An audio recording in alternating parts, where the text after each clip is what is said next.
This is Future Procurement, episode number 46.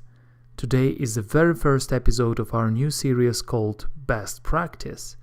It is a new format of content and we hope you will like it. Please let us know your feedback. Hello and welcome to Future Procurement. My name is Robert Freeman and today we will talk with Margaret Gilbert again. Hello Margaret. Hello there. Margaret is a procurement consultant and trainer and author of Contract Matters books, which we'll also refer to in the show notes to this episode.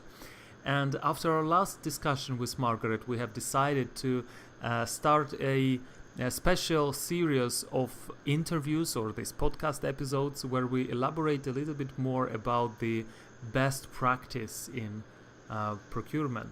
Right, Margaret? That's right, yes, I'm looking forward to that. Yes, and so this will be more theoretical tools, but also the applied knowledge that you can start using immediately after you finish listening to this podcast episode. And we decided to start with the topic which is absolutely applicable for every procurement professional, and it is about managing the suppliers. So the best practice of managing suppliers. And Margaret, from your long and broad experience, how would you describe what is managing suppliers? What do you put into this term? And then you can elaborate about the best practice of it. Right. Well, an easy definition really is that if you are a buyer and you have entered into contracts with a contractual relationship with a supplier, then really there has to be management of that relationship. Yeah. And too often it is seen as confrontational, whereas I'm a believer in for both parties to work together. But before that could happen, you have to you have to decide as to what you want to achieve. A bit like the same thing about wanting to achieve a product or a service over a period of time. You have to equally decide about what sort of relationship you're going to have with that supplier. Okay. And in terms of best practice, it's really you just can't enter into a contract and then just let things just forget about it and let things go. You actually have to make it work, and to make it work and to achieve best practice, you actually have to have a ongoing communication and ongoing issues around the whole concept of what can be achieved in with a positive relationship. Okay, when you say about the communication, you mean that it's a little bit more than only emails. So sometimes it's physical meetings and. So what I used to do when I was a buyer is that I used to meet with my suppliers, all the big suppliers anyway, on a monthly basis. Mm-hmm. And it was primarily around, and that's an early way of finding, two things.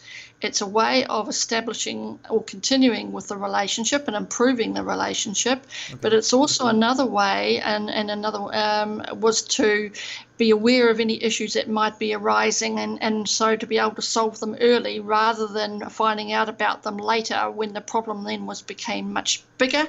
And once the problem was much bigger, then it takes longer to resolve. Okay, so this is the point of having the regular meetings with supplier, right?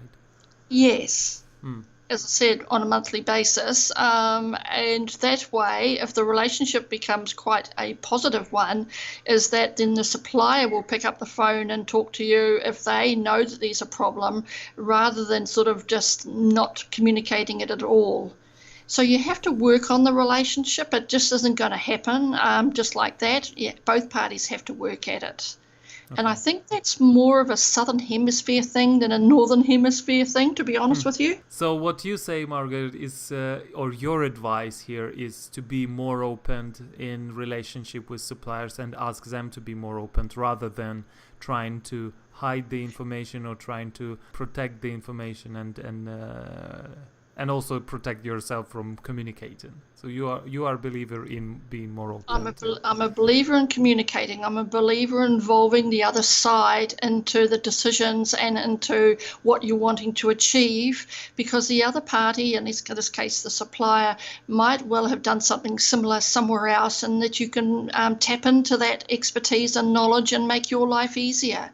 So if you don't talk to your suppliers, how are you going to know, and how are you going to find out whether they've done this before, and how can you bring them in and so that it works for both sides? Why is it just one party alone? Nice. I just don't understand that. So I just think that you should be open and talk with them on a regular basis, ask for their input, just don't assume and just don't impose. I don't think that works.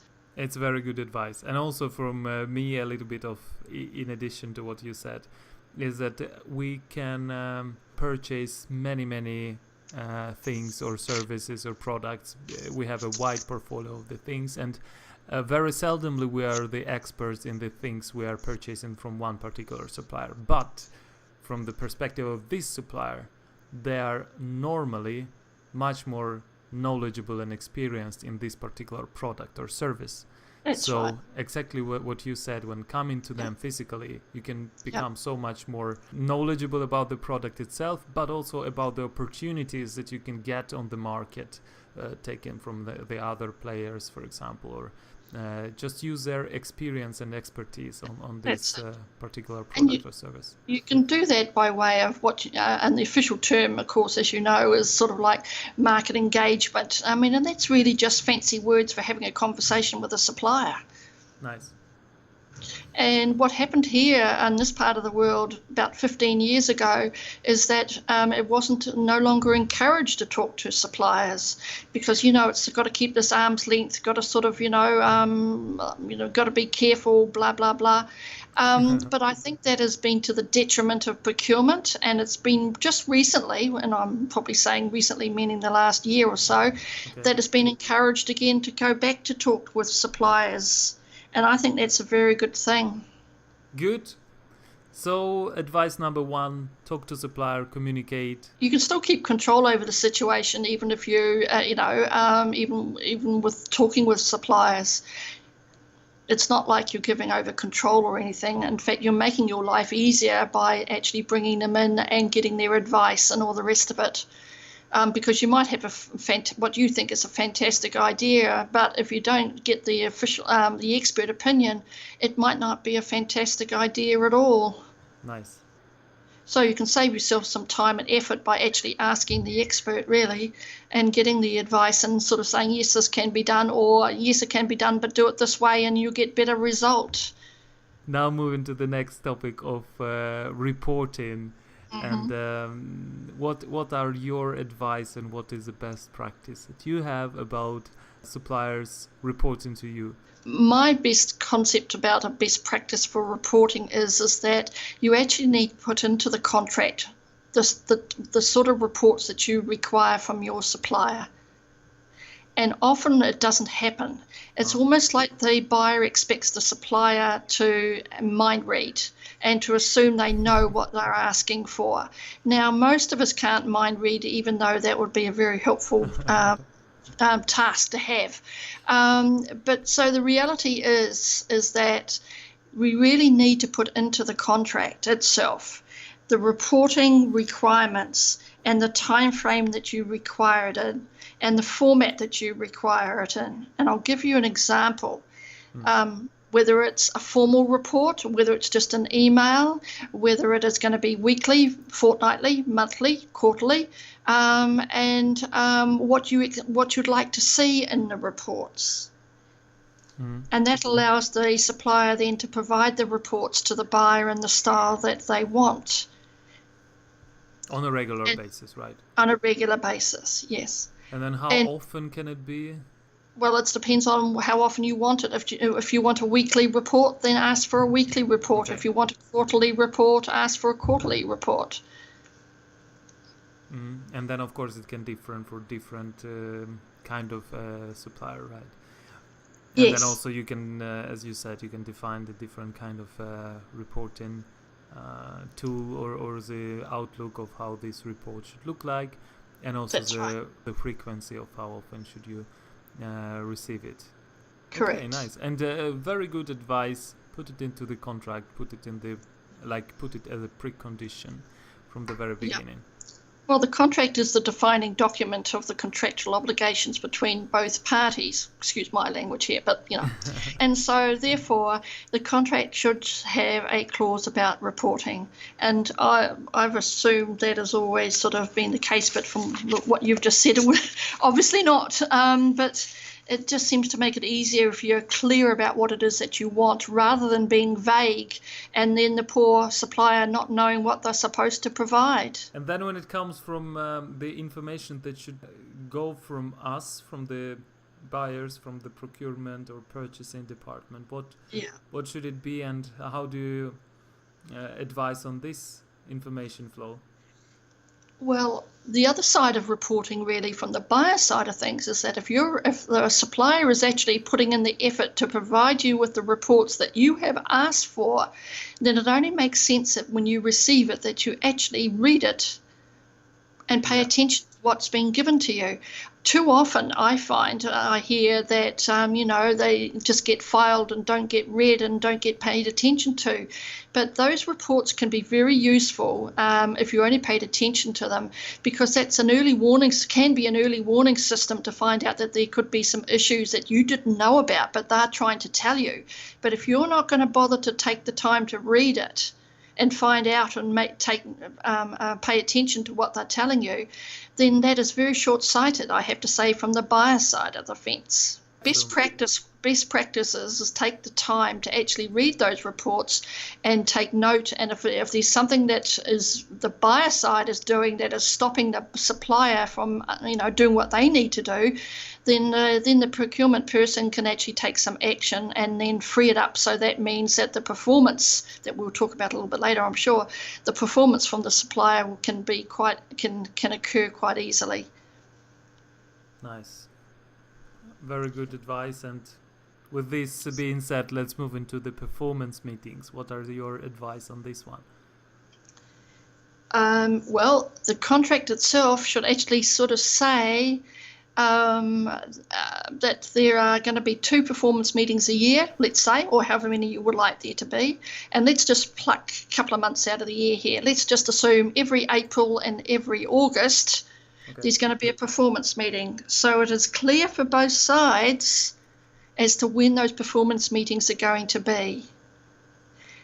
And just to be clear in terms of best practice, is there is a difference between your normal monthly meetings that you have with suppliers, which is basically relationship focused, to performance meetings, which is only focused around performance issues. And also when we talk about these performance meetings, what is the proportion of having the, let's call it, setting the goals part versus following up part? Well, the performance meeting is around about the performance over the previous period of time since the last performance meeting. Okay. And hopefully that performance is positive and ongoing, and let's be positive here, and let's just say that's the case, then that's fine. And then you can talk around what your goals are for the next 6 months, 9 months, whatever the case may be. Okay. Now that works as long as performance is happening, right? But if it's bad performance by the supplier, then you're not going to be talking about future goals, are you? Because you need to be focusing on what the problems are and how to resolve those problems. Okay. So it's about finding the good focus. Should you focus on rather future development, or should you focus on the current performance, right? Well, initially it's the current performance, and then you could look forward in terms of goals for the next 6 months, 9 months.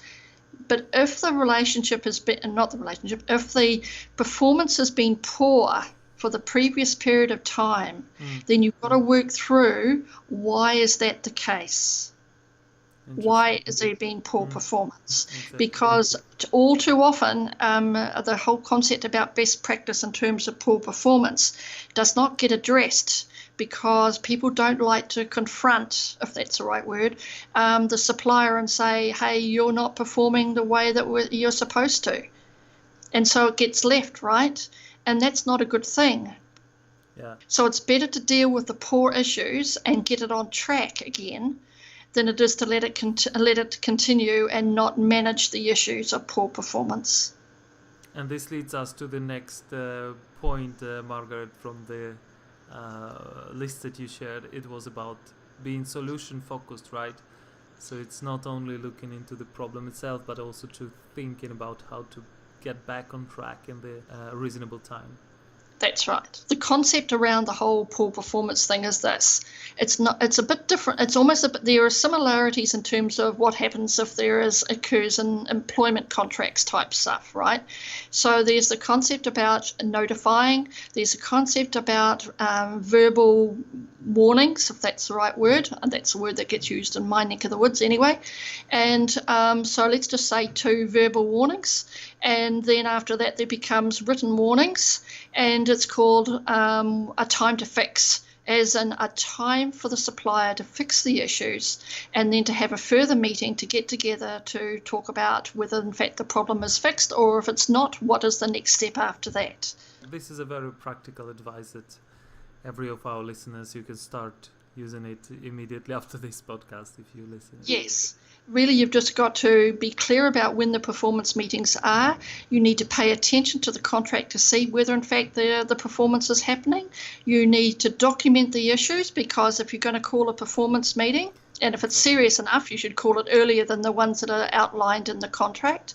And then you need to be able to provide proof rather of the times and issues where performance has not gone well. Because there's no point just saying you're not performing. You've got to actually have proof of it. Yeah, exactly. And things will go much easier if you can have facts that you could sort of say, okay, it was this date at this time, or this is the issue, etc., rather than being too vague. And so, because that's not helpful at all. And that's another reason why the contract should be clear as to what the KPIs are, key performance indicators are, and it should be clear in terms of the reports that you want, so that it is documented about what the expectations are. So it is clear about what is required from both sides. Yeah. Very interesting. And one small comment from my side, or addition to what you said, is that I like to also keep a decent part of the meeting based on the good things that were achieved.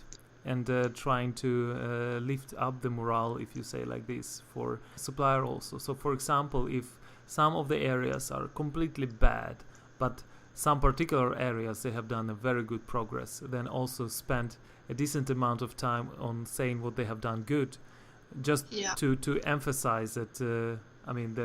We tend to focus too much on the bad things and on the problems, and I try also to keep a decent amount of time appreciating also the things that they have done, because there is a good reason why we still cooperate with suppliers that we cooperate with, right? So we also should remember to give them a little bit of appreciation for the things they have done well. Yeah, I agree with that. However, it depends on the seriousness of the poor performance. If it's sort of if it's causing risk to people or anything like that, then there's no point saying, oh, you're doing really well and here, and sort of skipping over the fact that there's a gigantic risk issue. And the other thing out of that is that they will take that away and they'll focus on the positive, but they won't hear the negative. Whereas from the buyer side of the fence, you really need to be clear that your key messages are getting across to the supplier by saying you need to improve here, here, and here, which is why you should be following up any such performance meeting with a written issues and the expectation of improving.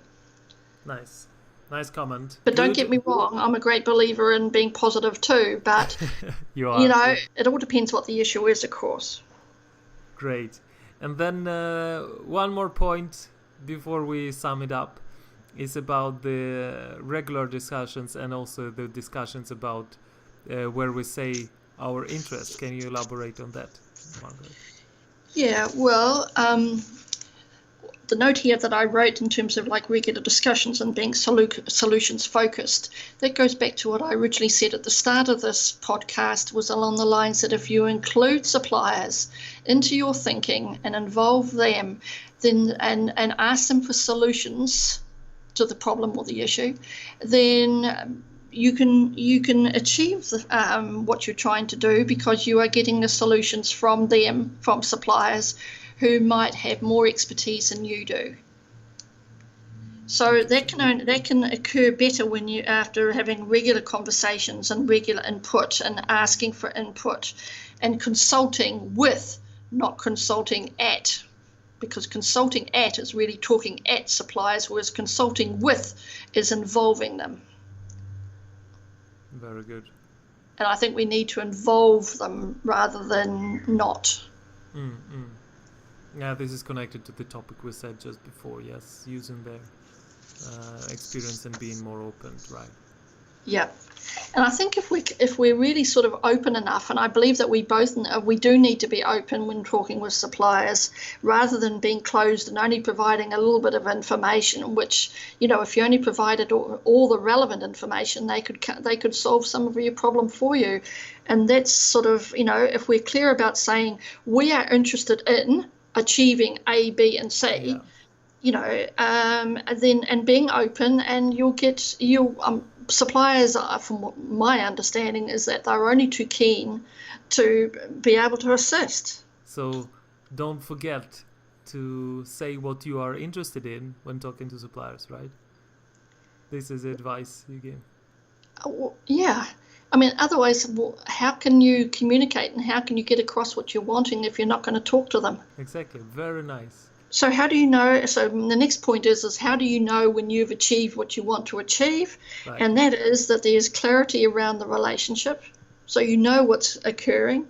There's clarity around the requirements. So you know how whatever your problem is that you can get resolved.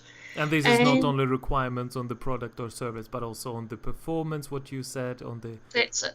Yeah. Yep. Okay, good. And lastly, the focus is solutions-based, because that's what we should be looking at, right? Is achieving solutions. Great. I mean, isn't this Procurement 101? So if we talk about the managing of suppliers, the good supplier relationship and managing the suppliers is good when you are clear around the relationship, when you are clear about the requirements, and when you focus on solution, right? Yeah. Talking about solutions focused, if you turn it around in terms of what the supplier should be thinking about, they should also be wanting to improve the relationship with the buyer, and their focus should be on the specific goods and services. And so therefore from that's where the solutions come from, and that's a way of buyers being able to provide value to the buyer. The supplier can provide value to the buyer. Yeah, exactly. And even better, if in fact a supplier is proactive and starts a conversation with the buyer, being proactive, and that allows both sides to be proactive, to work together. It could be a trigger for the buyer if the supplier started off the conversation, right? Exactly. As in, we can do this or we can do that. Have you thought about doing this or that? Very good advice, very practical advice, very down to earth and straightforward thoughts. And thank you. I like it a lot. I try to be practical, because I think otherwise, too much theory gets in the way and you don't get things achieved. If it's all theory, you've got to actually have some practical steps to take, right? Exactly. These are the advice which we ask you to use for your best. Of course, it's every situation can be different, and you will be able to pick some of them and maybe to ignore some other. But this is a nice piece of advice from Margaret Gilbert and from me, Robert Freeman. And we hope you have liked this episode. And Margaret, in the end of this podcast episode, if you can share the source where our listeners can read a little bit more of the tips and advice around managing the supplier. Happy to do that. As you're aware, I've written a Contract Matters book of series, and I think the relevant book in respect to this topic is Contract Matters, Changing the Buyer-Supplier Conversation, because I believe it's time that we change the conversation and we improve the conversation between both sides. Yeah. Nice. We will for sure attach it to the show notes of this episode. And for today, I'm very excited that we have recorded this first episode of our series, which we decided to call Future Procurement Best Practice. And thank you, Margaret, for being with me, and hope for good episodes coming up. All right. Thank you. It's been a pleasure, and look forward to the next. Thank you for listening to this episode till the very end. I will remind that it was a new format. We called it Procurement Best Practice, and our special guest was a procurement consultant and trainer from New Zealand, Margaret Gilbert. It was really fun and pleasant to talk to her with a Skype call from New Zealand. And don't forget that Margaret is the author of Contract Matters books, and we will give you the link to get in touch with Margaret or to buy some of her Contract Matters books. Also, please tell us what do you think about this episode and this new format of going a little bit deeper in each of the topics, and we will continue with this kind of formats every second week. So you will hear more of Margaret and me elaborating on some specific topics, for example, negotiations or making the quotations or preparing and developing the procurement strategy or sourcing strategy. My name is Robert Freeman, and it was Future Procurement Podcast. We talk to you soon.